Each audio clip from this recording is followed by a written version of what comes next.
입니다. 오늘 9월 21일이네요. 네, 5일 남았습니다. 네, 정확하게 5일 남았고요. 자, 민법 계약 시작할게요. 민법 계약.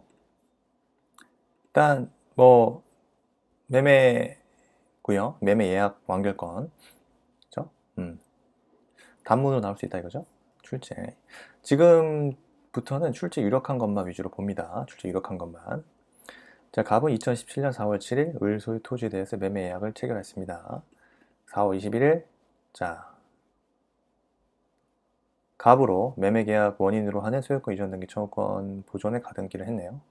자, 갑이 가지는 예약 완결권 요건 효력, 그죠? 예약 완결권, 의랑 성격, 주체, 상대방, 행사 방법, 행사 효과, 존속기가 이렇게 쓰면 되겠죠? 일단 예약 완결권은 뭡니까? 자, 예약에 기해서 상대방에 대한 일방적 의사 표시만으로 본 계약 성립시키는 권리를 말하죠. 다시요, 의요. 예약 완결권이란 예약에 기해 상대방에 대한 일방적인 의사표시만으로 본 계약을 성립시키는 권리. 그렇습니다. 그래서 예약 완결권의 성격이요. 일단 형성권이죠. 형성권이에요. 의사표시, 일방적 의사표시만으로 본 계약을 성립시킬 수 있기 때문에 형성권이고요. 그 다음 양도성 있죠. 양도성을 갖죠. 양도성. 그래서 채권 양도에서와 같이 의무자에 대한 통지, 또 그의 승낙이 있으면 그 양도로서 의무자에게 대항할 수 있고요. 그 다음에 만약에 본 계약의 매매 목적물이 부동산이라면, 그죠? 매매 계약에 기한 장래 소유권 이전 등기 청구권 보존을 위해서 가등기 할 수 있죠. 가등기 된 물권 변동 청구권의 양도 가등기의 부기등기에 의해서 공시될 수 있고요. 다음 행사 주체요. 행사의 주체. 당연히 예약 완결권자 또는 대항 요건 갖춘 예약 완결권 양수인이 행사의 주체가 되겠죠. 예약 완결권자 또는 대항 요건을 갖춘 예약 완결권의 양수인이요. 수인이 공동으로 양수할 때 예약 완결권의 준공유가 성립하죠. 준공유자는 공동으로 행사해야 합니다. 쪽으로 양수한 때에는요. 예약 완결권의 준공유가 성립하고요. 준공유자는 공동으로 행사합니다. 그 다음 행사의 상대방이요? 당연히 예약 의무자죠. 즉, 예약 상대방 또는 예약의 상대방 또는 그 대리인이 되겠죠. 대리인. 포괄 승계인, 계약 인수인 등이죠. 그 다음에요. 예약 완결권이 가등기에 의해서 제3자의 대항력 갖춘 경우 목적 부동산이 제3자에 양도된 때 판례는 예약 완결권의 상대방 양도인이 되고요. 본 등기 후에는 양수인의 등기를 사건이 등기한 것이 아닐 때에 해당한다는 이유로 직권 말소하죠. 이런 게 있다. 그래서 여러분, 예약 완결권이 가등기에 의해서 제3자에게 대항력을 갖춘 경우 목적 부동산이 제3자에게 양도됐어요. 양도했어요. 그러면 판례는요, 완결권 상대방은 양도인이고요. 그죠? 본래 매수인이 되겠죠. 근데 본등기 후에 양수인의 등기를 사건이 등기할 것이 아닌 때에 해당하는 이유로 본등기 이후에는 직권 말소 됩니다. 직권 말소. 그래서 참고로 알아두시면 되겠죠. 예약 완결권이 가등기에 의해 제3자의 대항력을 갖추었다. 때 목적 부동산이 제3자에게 양도된 때 판례야. 행사의 상대방 어떻게 받냐면 판례는 완결권 행사의 상대방은 양도인이 되고요. 본등기 후에는요, 양수인의 등기를 직권 말소합니다. 왜? 사건이 등기한 것이 아닌 때라는 이유. 부동산 등기법상 사건이 등기할 것이 아닌 때에 해당하기 때문에 직권 말소됩니다. 다음 행사 방법이에요. 행사 방법. 자, 예약 완결권자가 의무자에 대하여 매매 완결할 의사를 표시하면 되죠. 의사 표시. 자, 간단하죠? 특별한 방식이 요하지 않습니다. 방식이 있는 게 아니고요. 특이하게 없는 한 대금 제공할 필요도 없습니다. 대금을 제공할 필요도 없어요. 자, 행사 효과요. 행사 효과 문제. 자, 예약 완결권 행사하면서 즉시 본 계약인 매매의 효력이 생기죠. 예약 완결권이 행사하면 즉시 본 계약인 매매 계약 효력이 생기고요. 따라서 바로 본 계약의 이행을 청구할 수 있다는 이겁니다. 그러면 존속기간, 예약 완결권의 존속기간이요. 정하지 아니한 때, 매매 존속기간을 정하지 아니한 때 예약자는 상당한 기간을 정하여 매매 완결 여부의 확답을 상대방에게 최고할 수 있죠. 그 기간 내 확답을 받지 못했다. 예약은 효력 상실합니다. 그렇죠? 그 다음에요. 매매 예약 완결권은 일종 형성권이라고 말씀드렸죠. 그래서 당사자 사이에 그 행사기간 약정할 때에는 그 기간 내에 약정기간, 행사기간을 약정할 때는 약정기간이고요. 그 다음에 약정이 없다? 그럼 그 약정이 없는 경우 그러한 약정이 없다면 예약이 성립한 때로부터 10년이요. 10년 내에 이를 행사합니다. 네, 이러한 기간이 지났다? 경과하면요. 상대방이 예약 목적물인 부동산 인도받은 경우라면 예약 완결권은요. 제척기간 경과로 소멸합니다. 그리고요. 제척기간 참고로 알아두세요. 경과 여부는 법원의 직권조사사항이에요. 직권조사사항. 매매 예약 완결권 이것도 단문으로 정리하시면 좋겠다. 단문으로 정리하시면 좋겠습니다. 출제 포인트입니다. 이것도 예약 완결권 성격, 주체, 상대방, 행사 방법, 효과, 존속기간, 그죠? 답안 저장. 다음 문제 볼까요, 여러분? 담보책임 위한 요건과 효과네요. 특정물 하자 담보책임. 갑은 을에게 특정물 매수를 했는데 또 저장해 놓겠습니다. 마이 문제.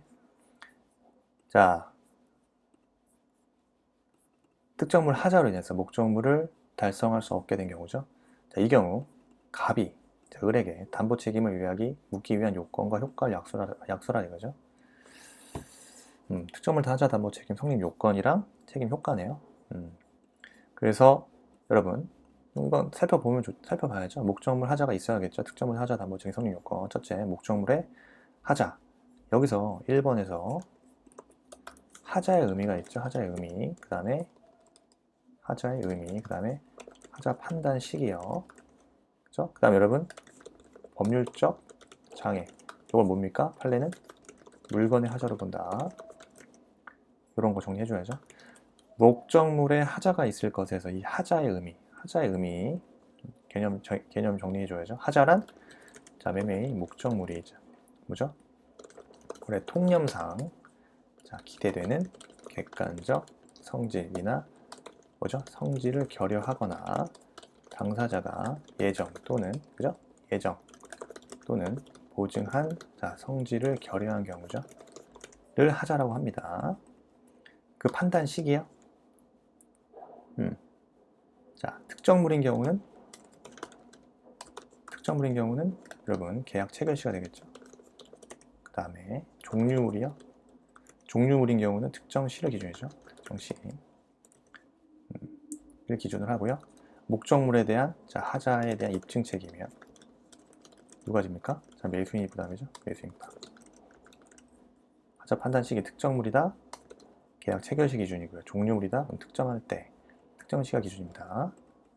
다음 하자에 대한 입증 책임이요. 자, 매수인이 부담하고 그렇습니다. 그리고 법률적 장애 여러분 판례는 뭘로 본다? 물건의 하자로 봅니다. 물건의 하자로 본다. 그렇죠? 그 다음이요. 매수인이 당연히 선의 무과실을 합니다. 그래서 매수인이 악의 또는 과실은 매도인이 입증하면 돼요. 자, 책임 효과요. 여러분 계약 해지권, 손해배상 청구권 있죠? 계약 해지권, 손해배상 청구권. 일단 자, 책임 효과에서 계약 해제권과 손해배상 청구권이요. 그러면 선의 무과실의 매수인은요. 자, 목적물 하자로 인해서 계약의 목적을 달성할 수 없는 경우죠. 그럼 계약 해지할 수 있겠죠, 당연히. 손해가 발생하면 손해배상 청구도 할 수 있습니다. 선의 무과실의 매수인인 경우 그렇죠. 그런데 자, 목적물 하자에도 불구하고 요 부분이요. 목적물의 하자에도 불구하고 자, 계약의 목적물을 달성할 수 있는 경우 이때는 어떻게 됩니까? 이때는 계약 해제할 수 없죠.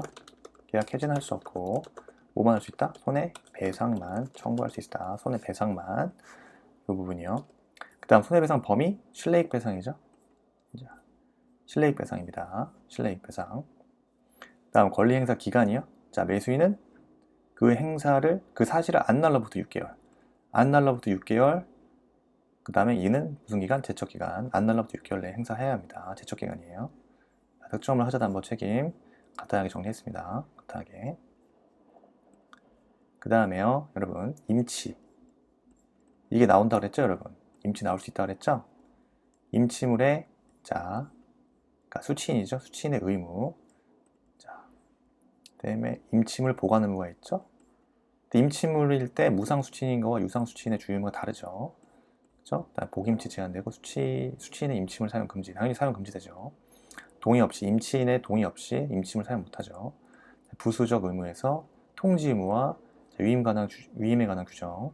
자, 준용이 됩니다. 예를 들어서 자, 수임인의 자, 취득물 인도나 취득 권리 이전 의무나 수임인의 금전 소비 책임 수취인에게 준용되죠. 자, 그런 게 있습니다. 그 다음에 임치물 반환 의무. 자, 임치물을 자체 반환하죠. 이게 중요하죠. 임치물 자체를 반환한다. 제가 저번 예전 시간에 좀 적어놓은 게 있는데 여기에서 혼장 임치와 구별된다. 이런 말들. 자, 임치물 자체를 반환해야 된다. 그죠? 혼장 임치가 뭐죠, 여러분? 혼장 임치 간단하게 설명하면요. 혼장 임치란 여러 자, 임치인에게 임치받은 동종의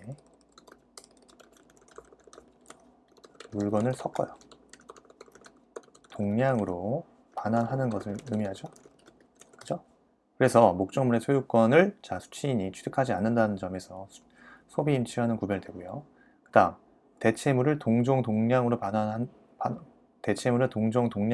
된다는 점에서 항상 그 물건으로 반환해야 하는 임치와 구별된다는 거죠. 그죠? 동종 동량으로 반환하면 됩니다. 혼장 임치 개념. 그 임치물 자체 반환이 임치물 자체를 반환해야 돼요. 그래서 이 부분 중요하죠. 임치 계약상 자, 수취인의 반환할 목적물은 특약이 없는 한 수취한 물건 그 자체가 돼요. 그래서 그 물건이 전부 멸실된 때에는 임치물 반환 채무는 이행불능이 됩니다. 임치물 반환 채무는 이행불능이 되고 임치한 물건이 대체물이다 라도 임치한 물건이 대체물인 경우에도 자, 그와 동종 동량 물건을 인도할 의무가 없습니다. 이행불능이 돼버려요. 그다음 임치물 반환 장소 여러분 그 보관한 장소에서 반환해야죠. 그죠? 근데 수취인은 정당한 사유로 인해서 물건을 전차한 때는요 현존한 장소에서 반환할 수 있어요. 유상임치 그죠? 당연히 무슨 관계 있습니까? 수취인의 임치물 반환 의무와 임치인의 보수 지급 의무는 동시행 관계가 있죠. 그래서 수취인은요 보수를 받을 때까지 임치물에 대한 유치권 행사할 수 있겠죠. 유치권 행사할 수 있다.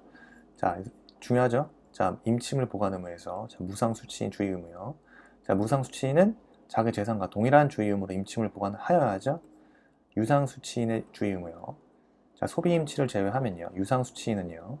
임치가 종료될 때 임치물이라는 특정물을 인도해야 하는 의무를 부담하기 때문에 자, 특정물 인도 채무자로서의 성간 의무 부담합니다. 그 다음, 수취인의 임침을 사용 금지요. 수취인은 임치인의 동의 없이 임침을 사용하지 못하죠. 네, 복임치 제한되죠, 당연히. 자, 수취인은 임치인의 승낙이나 부득이한 사유, 제3자로 하여금 자기의 가름하여 자, 임침을 보관하게 할 수 없습니다. 만약에 수취인이 자, 임치인의 승낙이나 부득이한 사유로 제3자에게 임침을 보관하게 한 경우가 있을 수 있겠죠. 그러한 경우는요, 수취인은요, 임치인에 대하여 자, 복수취인의 선임 감독에 관한 책임을 집니다. 수취인의 임치인의 지명에 의해 복수취인을 선임한 경우에는요, 그 부적임, 불성실함을 알고서 임치인에 대한 통지나 그 해임을 태만히 한 때가 아니면 책임지지 않고요.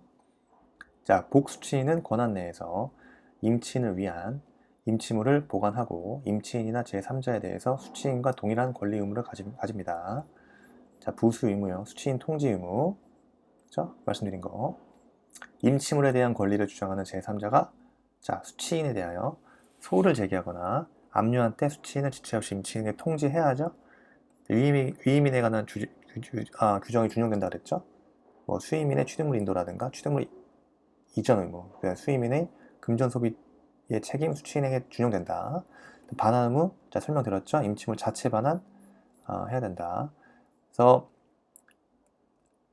물건이 전부 멸실됐다. 임치물 반환 채무는 이행 불능이 된다. 임치한 물건이 대체물인 경우에도 동종 동량 물건 인도 의무가 없다. 반환 장소, 자, 보관한 장소에서 반환해야죠. 네, 그다음에 유상 임치의 경우, 자, 임치인의 보수 지급 의무는 자, 수취인의 임치물 반환 의무와 자, 동시행 관계에 있기 때문에 수취인으로서는 자, 보수를 받을 때까지 임치물에 대하여 유치권 행사할 수 있다. 네, 이 정도입니다. 잘 정리해야 됩니다. 잘 정리해야 됩니다. 개념도 적어놨죠. 임치란, 그죠? 무상 편무계약이죠. 당사자 1방이 자, 상대방에 대하여 금전, 유가증권, 기타 물건의 보관을 위탁하고 상대방이 이를 승낙함으로써 효력이 생기는 계약을 임치라고 하죠. 자, 이런 것도 한번 나중에 살펴보세요. 지금은 다 아주 작은 사례니까요. 네, 이 부분도 연습 삼아 한번 해보시면 좋습니다. 자, 이 부분. 네. 지금은 넘어가고요. 여행계약, 이건 작년에 나왔죠? 이번에 안 나올 겁니다. 경쟁 체결, 자, 요 부분 단문 주의하셔라. 경쟁 체결, 여러분. 기본서에 다 나오는 거죠? 경쟁 체결. 이번에, 준비하셔야 돼요. 경쟁 체결. 자, 의의요. 자, 계약의 경쟁 체결 뭐죠? 계약 내용에 대해서 관해 다수인이 경쟁하도록 하고요. 그중 가장 유리한 조건을 제시하는 자를 상대로 하여 자, 계약을 체결하는 것을 말하죠. 다시 계약 내용에 관해서 다수인이 일단 경쟁해야죠. 다수인이 경쟁하도록 하고 그 중에 가장 유리한 조건을 제시하는 자를 상대로 계약을 체결하는 것이 자, 계약의 경쟁 체결이라고 하죠. 주로 어디서 사용하죠? 매매나 도급에서 이용이 되죠. 문제가 되는 것은 자, 경쟁 체결에 붙인다는 표시나 자, 청약이나 그 청약 유인이 되냐. 그러니까 경쟁 체결에 붙인다는 표시가 청약이 되는지 아니면 청약의 유인에 지나지 않는지 문제가 되는 거죠. 종류 일단 볼게요. 자, 사경매. 그죠? 자, 사경매라는 것은 여러분 그 다음에 입찰 여기 있겠죠? 나눠서 일단 사경매와 입찰의 차이는 여러분 사경매라는 것은 자, 각 경쟁자가 다른 경쟁자의 자, 제시 조건을 알 수 있는 경우예요. 알 수 있는 경우. 반면에 입찰은요. 반대로 각 경쟁자가 다른 자, 경쟁자의 자, 제시 조건을 알 수 없는 경우예요. 이런 거 개념의 차이 먼저 딱 구별하시고요. 의의는 그렇습니다. 그래서 종류에서 여러분 일단 자 값을 자 내려가는 경매가 있고 값을 올리는 경매가 있죠. 네. 일단 내리는 건요, 여러분. 자, 이건 1번, 2번으로 가야겠습니다. 값을 내리는 경매에 있어서 자 경매 신청자, 그죠? 경매자가 자신의 일정한 가격을 먼저 제시한 후에 이를 수락하는 자가 없으면 자 100만 원 없습니까? 뭐 80, 70 내려가는 거예요. 그래서 매수 희망자와 계약을 체결하는 방식이죠. 자 여기서 중요한 건요. 자 여기서 경매자의 자 가격 제시는 뭐가 됩니까? 확정적 의사 표시가 되죠. 의사 표시로서 청약이 되는 청약에 해당하고, 그죠? 그 가격을 사겠다는, 그죠? 그 가격을 사겠다는 자 매수 희망자 수락이 곧 자 승낙에 해당합니다. 요거 기억하셔야 되죠. 경매자 가격 제시나 무조건 확정적 의사 표시로서 청약에 해당해요. 다음에 매수인의, 그죠? 가격을 사겠다는 그 매수 희망자의 그 수락, 살게요가 확정적 자 승낙에 해당합니다. 승낙. 자 그리고요 값을 올려가는 경매, 여러분 반대죠. 자 경매자는요 일단 좀 침묵을 지키고 있습니다. 그래서 자 경매에 참여한 자들이 자 매수 가격을 제시해서 그중 고가 매수 표시를 한 자와 자 계약을 체결하는 방식에서 자 경매자가 오케이 경매에 붙인다는 표시 방식이죠. 그래서 경매자가 일단 처음에 경매를 붙인다는 표시는 청약이 아니죠. 자 경매 참여자의 가격 표시가 호가죠. 호가 부르는 가격이 청약에 해당하고요. 경매자의 승낙으로 계약이 성립합니다. 이때는 경매자가 승낙 자유가 있어요. 승낙 자유가 있어요. 네. 경매자에게 승낙 자유가 있어요.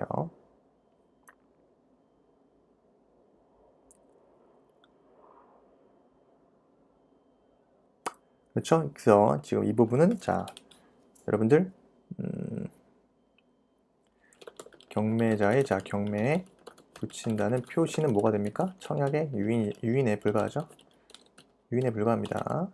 그 다음에 경매 참여자의 가격 표시죠. 호가. 이게 청약이에요. 이 청약이고 승낙은요. 자 경매자의 승낙. 자 승낙으로 계약 성립해요. 여기서 경매자에게는 그러니까 경매자의 갑이죠. 승낙 자유가 있습니다. 이런 차이가 있어요. 그런데요, 자 경매자가 최저 가격을 먼저 제시할 수 있죠. 그보다 고가로 사겠다는 표시를 기다리는 경우도 있죠. 이때 경매에 붙인다는 표시가 청약이 되겠죠. 경매자의 참여자의 호가는 자 그보다 높은 호가가 없을 것을 조건으로 한 승낙이 됩니다. 그때 더 이상 호가가 없을 때 그러면 승낙이 해당되기 때문에 계약이 성립하겠죠. 그런 거. 자, 입찰은요. 자, 각 경쟁자가 다른 경쟁자의 제시 조건을 알 수 없는 경우죠. 그러면 원칙적으로 자 입찰에 자 붙인다는 자, 표시는 뭐가 돼요? 표시 자 청약의 유인에 불과하죠. 자, 입찰에 붙이겠습니다. 자 청약 유인입니다. 그때 입찰이 청약이 되고요. 그때 낙찰의 결정이 승낙이 되겠죠. 그런데 여러분 입찰에 붙인 자가 최저 가격 또는 최고 가격을 정하고 계약 조건을 구체적으로 표시하지 않고 있으면 일반적으로는 그것이 청약이고 입찰이 승낙이 됩니다. 그래서 중요한 건요. 자 입찰에 붙인 자가 자 최저 가격 또는 최고 가격을 정하고요. 자 계약 조건을 구체적으로 표시하고 있다. 이거는 일반적으로 청약이 되고요. 그때 입찰은 곧 승낙이 됩니다. 이런 것들 일단 대체적으로 입찰에 붙이는 표시는 청약의 유인이고 입찰이 청약이고 낙찰의 결정이 곧 승낙이 되지만 입찰에 붙인 그 자가 최저나 최고 가격을 정하고 계약 조건을 구체적으로 표시하면은 표시하고 있으면 일반적으로 그 자체가 청약이 되고 입찰은 곧 승낙이 됩니다. 그래서 계약의 경쟁 체결, 약술, 단문으로 나올 수 있다. 네, 충분히 나올 수 있다. 그렇게 보여지고요. 자,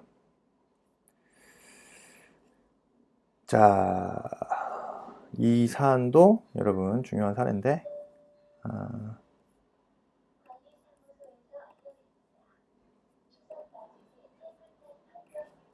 일단 이 사례 넘어가고요. 고용, 단문 이주 한번 보겠습니다. 고용계약 종료 사유. 이건 뭐 고용계약은 아직 미기출이라고 말씀드렸죠. 나올 수 있다. 그래서 고용계약 종료 사유에 대해서 먼저 하나만 더 살펴보겠습니다. 일단 고용기간 만료 종료되죠. 해지 통고로 인한 종료 당연히 계약 종료됩니다. 그 다음에 고용계약 해지, 중요한 건 권리 의무 전속성, 해지권이야. 노무 내용과 해지권. 노무 내용과 해지권이라는 것은 사용자가 노무자가 약정하지 않은 노무의 제공을 요구한다. 노무자가 계약 해지할 수 있다는 얘기예요. 부득이한 사유 해지권. 부득이한 사유가 발생했다. 각 당사자는 계약 해지할 수 있죠. 그런데 그 사유가 일방의 과실로 인해서 생겼다.